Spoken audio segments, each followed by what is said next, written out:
नाव में बैठा जाता है, बस डोली में बैठा जाता है। इसी तरह भगवान के भक्त भगवान की शरणागति की डोली नैया में बैठ जाते हैं। अब पार करना तो उसके हाथ है जो लेकर जा रहा है।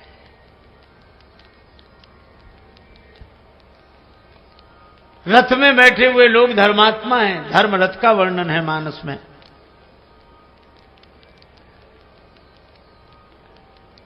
अच्छा देखो, सड़क पर आप पैदल चलें तो कितनों को बचाना पड़ता है। स्कूटर, मोटरसाइकिल, तांगा, रिक्शा, इनको बचाओ, फिर अपनी साइड चलो। सामने भी देखो, दाएं बाएं भी देखो, पीछे का भी हॉर्न सुनो। नीचे सड़क पर केले का छिलका ना पड़ा हो, नहीं तो गिरा दे। कितनी जिम्मेवारी।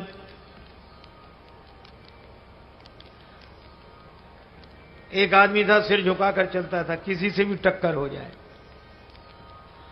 और टक्कर हो जाती तो सिर उठाकर कहता कि बड़े गधे हो।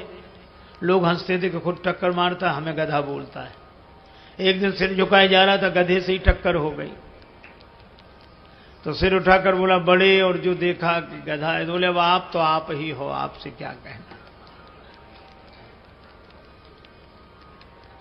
अरे और तो और, कभी कभी ऊपर देखकर भी चलो। एक आदमी छत पे घूम रहा, पान खाए,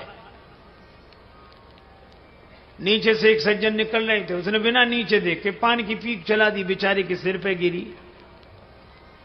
उसने हाथ जोड़कर कहा भाई साहब नीचे देखकर नहीं थूक सकते थे। तो वो क्या बोले, तुम ऊपर देखकर क्यों नहीं चलते हो। अब बोलो। उसने मन में सोचा कि गनीमत है कि ऊपर देखकर नहीं चल रहे थे, नहीं सिर का स्थान मुंह ही होता। तो कितनी झंझट है, कितनी सावधानी है। लेकिन आप एक काम करो, पीछे बस आ रही है और बस में टिकट लेकर सीट पर बैठ जाओ, चाहे आगे बैठो, चाहे पीछे बैठो, चाहे दाएं बैठो, चाहे बाएं बैठो, चाहे सो, चाहे अखबार पढ़ो। अब आपकी कोई जिम्मेवारी नहीं। अब जिम्मेवारी तो उसकी है जो गाड़ी चला रहा है। इसी तरह भगवान की शरणागति रूपी बस में विश्वास का टिकट लेकर श्रद्धा की सीट पर बैठ जाओ, फिर आपकी कोई जिम्मेवारी नहीं। अब जिम्मेवारी तो उसकी है। एक बार दो बड़े संपन्न श्रीमंत सेठ बैठे थे, आपस में चर्चा हुई। एक बोला हमारा नौकर बड़ा मूर्ख है, दूसरा बोला हमारे नौकर से ज्यादा मूर्ख नहीं हो सकता। तो पहले वाला बोला नमूना देखोगे। उसने अरे इधर आओ, बुलाया, 10 रुपए दिए, जाओ बाजार से टेलीविजन ले आओ 10 रुपए में। और वो 10 रुपए लेके चला गया टेलीविजन लेने। उसने अपने मित्र का देखा, इसका ये 10 रुपए में टेलीविजन लेने जा रहा है। दूसरा बोला कि अब हमें अपने नौकर का नमूना दिखाने का अवसर दो। हाँ, उसने अपने नौकर को बोला इधर आओ। हाँ कहिए साहब। तुम ऐसा करो, ऑफिस तो तुमने देखा है? हाँ देखा है। ऑफिस में चले जाओ। हाँ तो वहां जाकर ये देखो कि हम वहां हैं कि नहीं। और दूसरा भी चला गया। मालिक दोनों हंस रहे थे कि कैसे मूर्ख है, लेकिन ये मूर्ख की पहचान है जो अपने को मूर्ख समझे, जिससे अपनी मूर्खता ही समझ में ना आए। वो दोनों मिल गए वहां।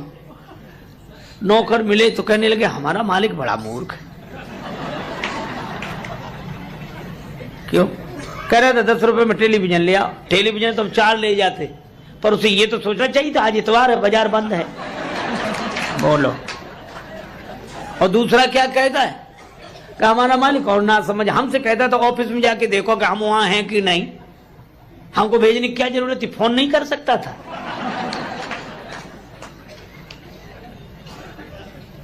दोनों ही नहीं समझ रहे। एक गुरुजी ने एक चेला बनाया, तो चेला बनते ही वो बोला कि गुरुजी अब आप गुरु हम चेला, हमें कुछ सुनाओ। पहले शिष्य लोग कहते महाराज कुछ समझा दो, अब समझा सुनाओ।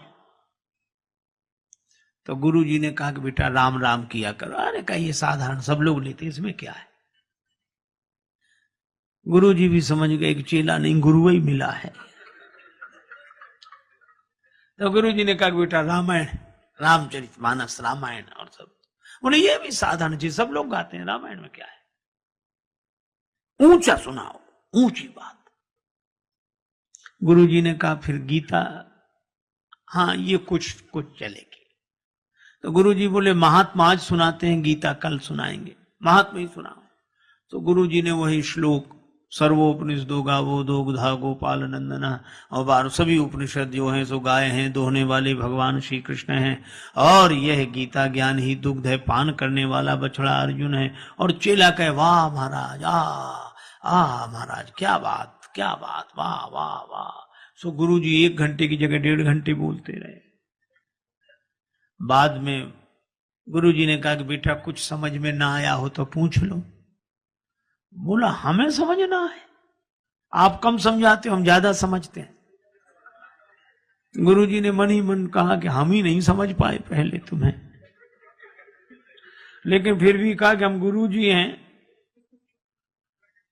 तो कुछ तो पूछ लो, गुरु होने की कुछ। अच्छा तो और सब समझ में आया, एक एक अक्षर समझ में, एक जरा सी बात समझ में नहीं आई। गुरु जी बोले वो क्या? बोले आप बार बार कहते थे दुग्धा गोपाल नंदना, तो ये 2 गधा कौन थे? बोलो। सो गुरु जी ने माथा पीटा। चेला बोला बताया नहीं 2 गधा कौन थे? गुरु जी बोले एक हम और दूसरे तुम। जिन विचारों के पास संपत्ति नहीं होती वे सोचते हैं कि संपत्ति होए तो हम सुखी हो जाएं। एक बहुत गरीबनी थी, उस गरीबनी के सामने किसी ने कहा कि रानी बहुत बड़ी होती है, बहुत संपन्न होती है, महारानी बहुत बड़ी, रानी बहुत बड़ी। तो गरीबनी बेचारी अपने ढंग से उपमा देते हुए बोली कि जब रानी इतनी बड़ी होती तो वो तो दिन रात गुड़ ही गुड़ खाती होगी, क्योंकि गरीबनी के लिए गुड़ बड़ा दुर्लभ था। तो हमें जो चीज दुर्लभ होती है उसी को हम महत्व देते हैं, संपत्ति नहीं।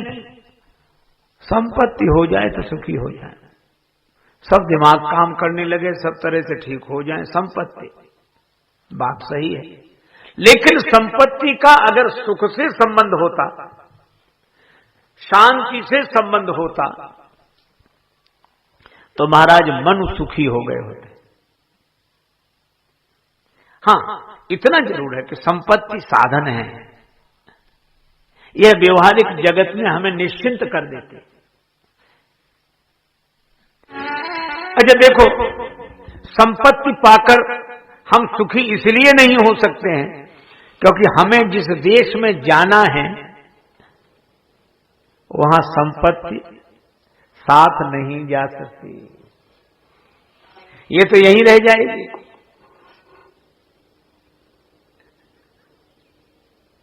तो हम सुखी कैसे होंगे? सब यहीं छूट जाएगा। मनुष्य दिन की सोच काल जब आएगा, मनुष्य दिन की सोच काल जब आएगा, रे मत वाले मूड संग क्या जाएगा, रे मत वाले मूड संग क्या जाएगा। श्वासा के आने जाने का क्रम जब टूटेगा, श्वासा के आने जाने का क्रम जब टूटेगा, तो वर्षों में जोड़ा जो वो क्षण में छूटेगा, जो वर्षों में जोड़ा था वो क्षण में छूटेगा। बोल तू क्या कर पाएगा, बोल के क्या कर पाएगा। मनुष्य दिन की सोच काल जब आएगा, मनुष्य दिन की सोच काल जब आएगा, मनुष्य दिन की सोच काल जब आएगा। देखो भैया, संसार की जितनी चीजें हैं सब यहीं छूटेंगी, तो इन चीजों से हम सुखी कैसे हो जाएंगे? धर्मानुगो गच्छति जीव एकः, और धर्म क्या है? श्री तुलसीदास जी महाराज विनय पत्रिका में कहते हैं, राम को सुमिरिबो सब विधिहु को राज रे, और राम को विसारिबो निषेध सिर ताज रे।